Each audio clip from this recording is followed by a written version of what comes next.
What's up, everybody? Happy New Year. I figured I would end my 2023 with a recap of some of my favorite Bibles that I reviewed or encountered this year, whether virtually online that I know have been released or ones that I reviewed myself. So I have 5 Bibles here that I reviewed and I will show on camera, plus a few honorable mentions. So they're in no particular order, but number 1 definitely is my favorite, so we'll start at number 5. And that will be the Timeless Truths Bible from Thomas Nelson. This one's in the NET translation, and this is the black genuine leather. And they just did a really great job with this Bible, not to mention the content. So they did a really good design choices. They have the timeless, the infinity symbol on the front representing the timelessness, and then they have the infinity symbol as well on the goffered page edges, which was just done really nicely. And in the genuine leather edition, they did the black with blue stitching, and they have blue accents, so it's just really well done. So this Bible was a single column NET translation. The margins are extremely wide, almost 2 inches, and then with almost every chapter of the Bible, you have commentary, a little section of commentary from a church father, church historical figure. So this one's origin, and it'll cover a portion of that chapter. It's not the whole chapter usually, but it's enough to give a sense and a feel for what the historic church thought about different passages of Scripture.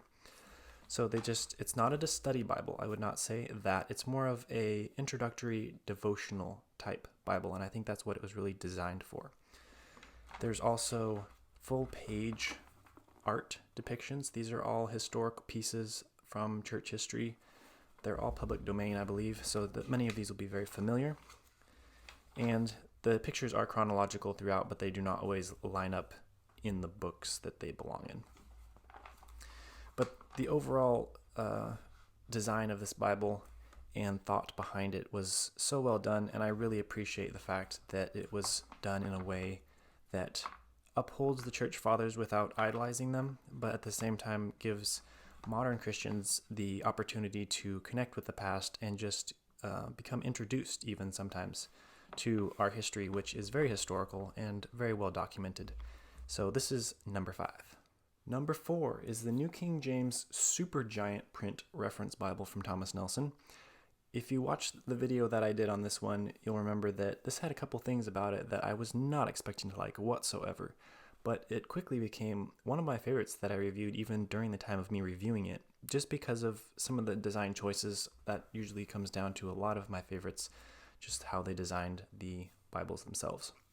So this one was the black genuine leather, a really soft leather. This one also came in the leather soft, as many of Thomas Nelson's Bibles do. This one just had a very simple design, Holy Bible on the front, Holy Bible and the New King James logo and Thomas Nelson logo on the spine. And the biggest thing about this one that you might remember is the page tabbing. I did not intend to review the page tab one, but actually after reviewing it, it became something with this Bible that was a perk that I really liked. So this is a giant typesetting. This one is a 15-point text size, so it is on the larger size, but it doesn't read like an enormous print. I have reviewed and looked at least in my collection, some of the really giant print Bibles, and this doesn't actually look overly large. So I referenced in that video that I really think of this as like a desk Bible or a coffee table Bible that you could leave out or use for family devotions or reading. It's just a really nicely laid out Bible. It's super floppy. It's so large that it just flops right over. It's really hard for me to actually hold this up in this small camera angle, but you have the cross references at the bottom. It's not the full set of cross references, but it is ample to be a useful tool. So this one was a Bible that I did not expect to hit a like list of any kind, but it definitely was one that I would highly recommend as a large print Bible. Number 3 is a Bible that several reviewers have pointed out to be their favorite, and it is well warranted, and that is the New King James large print Thinline reference in the McLaren series from Thomas Nelson. I know the first 3 here have been Thomas Nelson's, but I did review a lot of their Bibles this year, so that's what I have experience with. This one was just really well done. This layout has been around for a while now, but they did a rerun of cover options, and they did a couple updates with the McLaren series that has been around for a couple years now, and the major one being the words of Christ are in blue in this edition. So it has goffered page edges, and this is true of the non-genuine leather as well as this genuine leather edition, and the raised spine hubs are in both editions as well. This one was edge-lined, so it's kind of that mid-range, not quite a premium Bible, but definitely a step above your average genuine leather. And the words of Christ are in blue, and it has blue accents. So the subject headings and the chapter numbers are blue, as well as the cross references, which are at the bottom of the page. So they just did a really nice job with this Bible. Again, they did some cool design choices that kind of set it apart from some of the other editions, even of this layout, that are out there. And I know a couple of people have gotten this one Rebound already, and so highly recommend the large print thin line reference from Thomas Nelson in the McLaren series. Number 2 is the New American Standard Wide Margin Reference Bible in the 2020 edition. Now this one came out, this is from Lockman, and this one came out this year, but this one's kind of an honorable mention as well, because this one was in response to the Evangelical Bible Schuyler Stridon, which was produced last year. And this was a Bible that was meant to be more of an affordable option than that premium option. So this one only comes in genuine leather and the Leathertex editions. So it's much more affordable, but it's the same design as the Schuyler Premium. So that was my honorable mention because I was not able to personally get a hold of a Stridon, which this year's release was the ESV. The New American Standard Stridon was released last year. So this design has been one that a lot of people have really enjoyed, including myself. A single column, verse by verse. The references are at the bottom, and they're separated by the footnotes by a line here. And there's wide margins, so it's a good room for writing and taking notes. The gutter is nice and deep, so the text stays the center of the page. It's just a really well-designed Bible. You might remember that the side column reference was also released that I just reviewed, and the reason that one did not make my top list is not because I don't like it, but I haven't had as much experience with the references on the side column as I have with them at the bottom, and I personally have liked this one more so far in my experience, so that's why this one made it and that one didn't, but they are both very good options. So number 2 is the New American Standard 2020 Wide Margin Reference Bible, and you will have seen some pictures here of the Stridon. It's the premium option, so it is a more expensive. It has colored accents, so it has red accents, and then the goatskin and some calfskin leather covers. So they have a couple options for that one, and that is my honorable mention of number 2. Number 1 is a Bible that you have seen if you look at my community page on my YouTube. I did not do a review of this one yet, which it is coming out soon, but this is my number 1 Bible of this year. I got it done this year, and that was a rebind that I sent in to Frost Leather, one of his last custom runs that he did, and got my first Bible rebound. I have not had a Bible rebound of my own yet. So this was the first one, and so it has a little bit of special importance to me.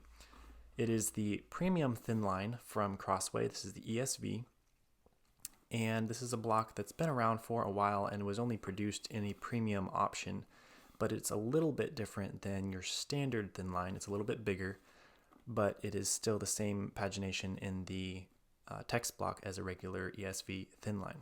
So I had him rebind it in river grain goatskin, very simple design, really no external flashy features. It's super well done. Jeremiah at Frost Leather does fantastic work. The spine is perfect. The hubs are very clean.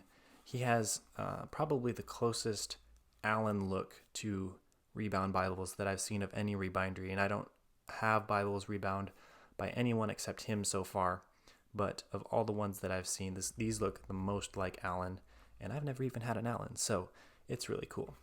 The interior is I think this is a calfskin liner, calf or lamb, and the page dye was already done by Crossway. He didn't add any more to that, but he did replace the ribbons with some double satin, looks like Beresford's. So It's a very lay flat Bible. I'll do a full review of this very soon, and I will post that in the description as well once I get that done.